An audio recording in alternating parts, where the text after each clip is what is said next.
হঠাৎ একটা বিশাল ঢেউ বোটটাকে পাহাড়ের মতো উপরে তুলে আছাড় মারল একটা পাথুরে সৈকতে।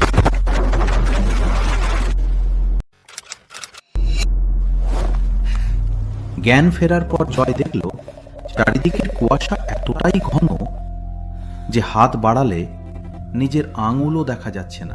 তৃষা, রবি কাকা, আপনারা কোথায়? আমি এখানে দাদা।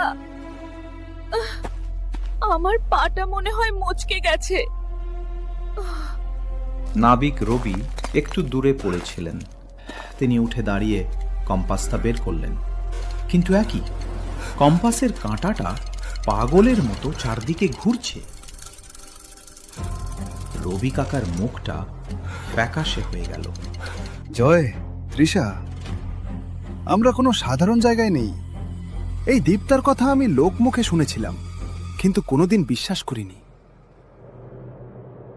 এটাকে বলে কাল শূন্য দ্বীপ। সম্পূর্ণ ভিডিওটি দেখতে এখানে ক্লিক করুন।